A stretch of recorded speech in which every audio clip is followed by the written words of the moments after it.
আসসালামু আলাইকুম। গতকাল বাংলাদেশ বনাম পাকিস্তানের ম্যাচ ছিল, এশিয়া কাপ কোয়ালিফাই।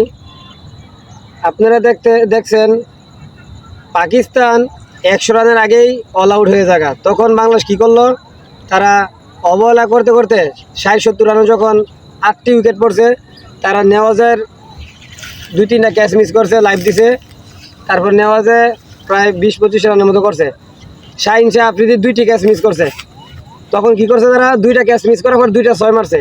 তারা কি একটা মানে কি খেলতেছে তা নিজে বুঝতে পারতেছে না। আমাদের উচিত 135 রানে পাকিস্তানের টার্গেট দিছে বাংলাদেশকে। এটা কি আহামরি রানটা কি বেশি? তাদের কি উচিত ছিল না সবাইকে ধৈর্য ধরে খেলার? দেখেন, আপনারা দেখেন, ওপেনিং জুটি বাংলাদেশের নামছে পারভেজ হোসেন ইমন, সাথে নামছে সাইফ হাসান। সাইফ হাসান খুব দুর্দান্ত 2টি ম্যাচ খেলছে, গত 2টা ম্যাচ আলহামদুলিল্লাহ খুব ভালো খেলছে। এই যে দেখেন ইমন, পারভেজ হোসেন ইমনে খেলছে যেন 0 রানে আউট হয়েছে। তার কি ধৈর্য ধরে খেলার উচিত ছিল কি না সেটা বলেন আপনারা। সে 0 রানে আউট হয়েছে। দেখেন, তারপর আরেকটা কথা বলি, পারভেজ হোসেন আউট হওয়ার পরে তখন নামাইলো কে? তৌহিদ হাসানকে নামাইছে। তৌহিদ রিজাকে যে নামানো হয়েছে, তখন তো তৌহিদ রিজার নামানোর কথা না। তৌহিদ রিজা সবসময় 4 নম্বর পজিশনে নামে, তখন নামাইছে তৌহিদ রিজাকে। তৌহিদ রিজা কী করলো? সেও ম্যাচটাকে কি লম্বাভাবে পার্টনারশিপ করে আস্তে আস্তে করে হ্যান্ডেল করে আগাইতো। তারা কি করলো? সেও একটা লাইভ পেয়েছে। লাইভ বলতে কি, ভুল বোঝাবুঝির কারণে আউটটা হয়েছিল, কিন্তু আউটটা হয়নি। তারপরে বল কি করছে, মাথা নষ্ট করে, মাথা গরম করে বলটা কি মারতে কি আবার আউট হয়েছে। ঠিক আছে, তৌহিদ রিজা আউট। তৌহিদ রিজার পরে কারণ নামাইছে শেখ মেহেদিকে নামানোর এই জায়গায় প্রয়োজন ছিল? আমি মনে করি না। তাদের উচিত ছিল এটা ধৈর্য সহকারে খেলাটা ভালোভাবে পার্টনারশিপ করে আমরা দলটাকে জিতানোর জন্য। আপনারা দেখেন, 135 রানের টার্গেট দিয়েছে পাকিস্তান। এটা কিন্তু আহামরি রান না। বাংলাদেশ জিততে হেরে গেল আনফরচুনেটলি। খুব অত্যন্ত দুঃখজনক। এরকম ম্যাচ আর মনে হয় না 50 বছরও জিততে পারবে বাংলাদেশ এশিয়া কাপ ফাইনাল ম্যাচটা কালকে পাকিস্তানের সাথে ম্যাচটা জিততে পারলে ইন্ডিয়া ভার্সেস বাংলাদেশের ফাইনাল ম্যাচ, এই চান্সটা আর মনে হয় দীর্ঘ 50 বছরও তারা পাবে না। তারা যে কবে দলে উন্নত করবে আল্লাহ পাক ভালো জানে। তাই আমাদের উচিত বাংলাদেশ ক্রিকেট টিমদেরকে তাদের বেতন থেকে বরখাস্ত করা হোক।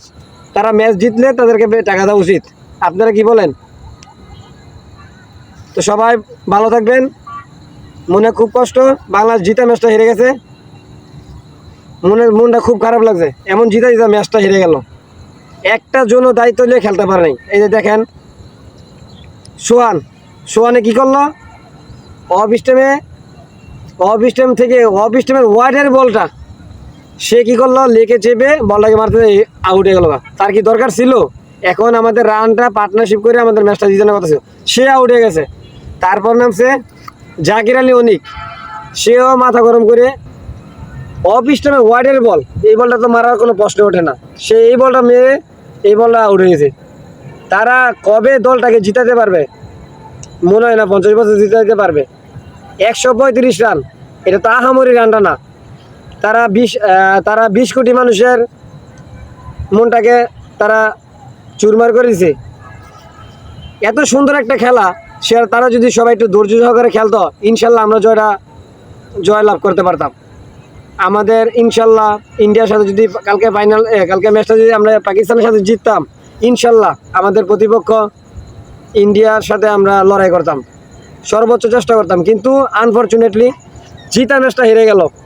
তাই আমরা অত্যন্ত দুঃখের সঙ্গে বলতেছি, তাদেরকে আরও ধৈর্য ধরতে হবে, তাদেরকে খেলা আরও ভালোভাবে শিখতে হবে, কোন জায়গায় কীভাবে হ্যান্ডেল করতে হবে তাদের